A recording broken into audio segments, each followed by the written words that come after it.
Sementara itu KPK hari ini melakukan penggeledahan di kantor DPP PDI Perjuangan di kawasan Menteng, Jakarta Pusat. Petugas KPK hari ini melakukan penggeledahan di kantor DPP PDI Perjuangan. Informasi penggeledahan diterima sekitar pukul 10 pagi tadi. Sejak awal sikap PDI Perjuangan sangat tegas. Kami tidak kompromi terhadap berbagai tindak pidana korupsi. Itu adalah kejahatan kemanusiaan. Partai terus melakukan edukasi, partai memberikan sanksi yang berat dan terkait ya berdasarkan laporan Kepala Sekretariat Chief of Staff dari PD Perjuangan, tadi memang datang beberapa orang dan kemudian sesuai dengan mekanisme yang ada, kerja dari Komisi Pemberantasan Korupsi, sebuah misi yang sangat baik tersebut.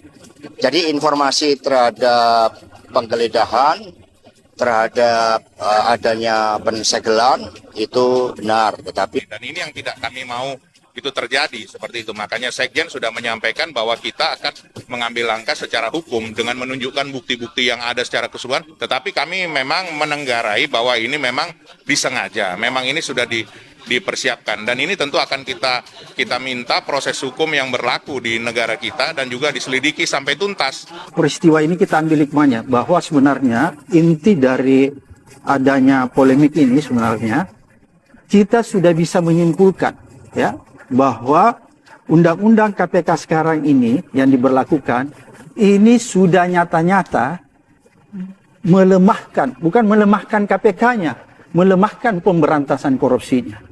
Kita bisa lihat ya, penggeledahan yang seharusnya sudah bisa dilaksanakan itu menjadi tertunda-tunda, bisa terulur-ulur. Dan konsekuensinya kalau sebuah penggeledahan itu tertunda, maka kemungkinan besar barang bukti yang diharapkan yang akan ditemukan dari hasil penggeledahan itu kemungkinan besar tidak akan lagi ditemukan. Jangan ada framing bahwa seakan-akan PD Perjuangan tidak patuh. Ya. Kita patuh dan menghormati tugas penegakan hukum baik yang dilakukan oleh KPK, kejaksaan, dan kepolisian dan lain-lain.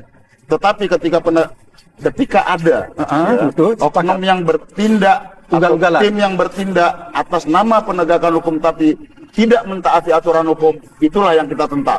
Dan Saudara Abraham Samad, jangan menutup mata beberapa kasus ya. KPK salah geledah. Orang di KPK ini bukan anak kemarin. Ya kan dia tahu ini mau datang di kantor PDIP Perjuangan. Kantor partai pemenang pemilu yang kita harus betul-betul punya aturan yang sudah lengkap. Jangan lupa, sudah lengkap baru kita datang ke sana. Kan dia tahu, bukan masuk di tempat gedung yang biasa atau mana saja, tapi ini sebuah kantor partai pemenang pemilu yang tentunya KPK paham betul bahwa segala administrasi yang sifatnya legalistik itu harus dipersiapkan. Dugaan mega skandal korupsi kolektif yang diungkap Mahfud MD bikin Kemenkau panik, safari penyelamatan dirajang. Managing Direktur Political Economy dan Policy Studies Antoni Budiawan menyebut dugaan transaksi mencurigakan senilai 300 triliun di Kementerian Keuangan terungkap hingga membuat panik. Ia pun menyinggung upaya penyelamatan Kemenkau dengan pernyataan Kepala Pusat Pelaporan dan Analisis Transaksi Keuangan Ivan Yustiavandana yang menyebut bukan tidak korupsi pegawai dan pencucian uang. Dugaan mega skandal korupsi kolektif di lingkungan Kemenkau terungkap, dibuka Mengkepal Hekam Mahfud MD, Kemenkau panik, demikian ucap Antoni dikutip dari WE Newsworthy dari akun Twitter pribadinya. Yang melanjutkan bahwa ada upaya penyelamatan Kemenkau yang dilakukan terkait pernyataan Kepala PPATK yang disebut blunder, safari penyelamatan dirajang, tetapi publik tidak percaya. Kepala PPATK berbuat blunder, membohongi publik, Jaksa Agung wajib usul. Demikian ucapnya. Antoni menyebut bahwa nilai 300 triliun itu menyeret 467 pegawai di Kemenkau dan angka itu tak mengejutkan bila dikaitkan dengan temuan di rekening ex pejabat eselon 3 Kemenkau.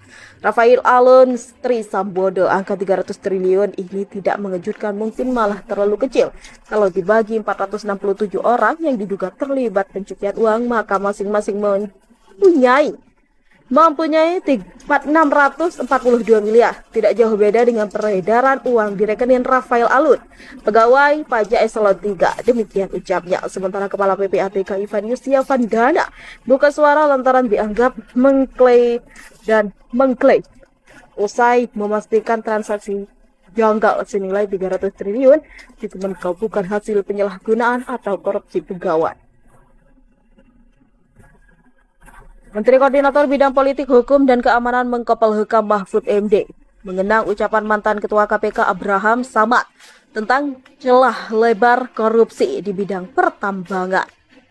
Samad kala itu menyebutkan bila celah korupsi itu bisa ditutup, kekayaan negara akan melimpah sampai mengalir ke warga negaranya.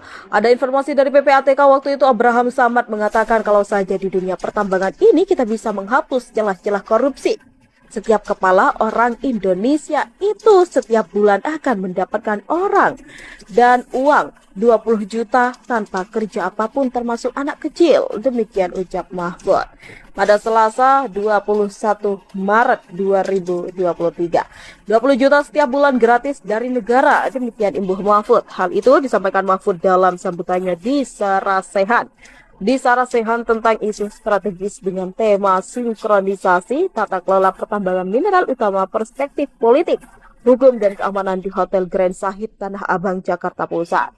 Mahfud menyampaikan hal tersebut sebagai gambaran seberapa gilanya dalam korupsi. Itu Abraham Samad yang menyampaikan. Oleh sebab itu, sebab digitalnya masih ada. Saudara bayangkan, berapa besar korupsi dunia pertambangan ini sejak saat itu dan sejak sebelumnya. Mengapa kita melakukan reformasi? Demikian kata Mahfud MD. Gambaran itu disebut Mahfud terkait celah korupsi di pertambangan. Mahfud mengajak publik membayangkan bila celah korupsi di bidang lain turut ditutup. Nah, itu pertambangan belum kehutanan, belum perikanan, belum pertanian, apalagi gilanya korupsi di negara kita ini. Demikian kata dia. Sehingga saya katakan sekarang saudara noleh ke mana saja ada korupsi, kok noleh nih ke hutan. Ada korupsi di hutan, noleh ke udara, ke pesawat udara. Ada korupsi di Garuda Asuransi, ada asuransi koperasi korupsi. Semuanya korupsi. Nah, ini sebenarnya mengapa dulu kita melakukan reformasi. Demikian imbuh Mahfud. Dalam catatan detik.com, hal itu memang pernah disampaikan Samad yang saat itu aktif sebagai Ketua KPK, yaitu pada Senin 21 Oktober 2013. Menurut pendapatan per kapita, masyarakat Indonesia mencapai puluhan juta rupiah per bulan. Dari sektor migas saja menurut hampir 50% perusahaan tambang di Indonesia itu tidak membayar royalti ke pemerintah. Angka tersebut jika dirupiahkan mencapai 20.000 triliun. Coba dibagi dengan 241 juta jiwa, maka kita akan menemukan angka pendapatan terendah adalah 30 juta per bulan.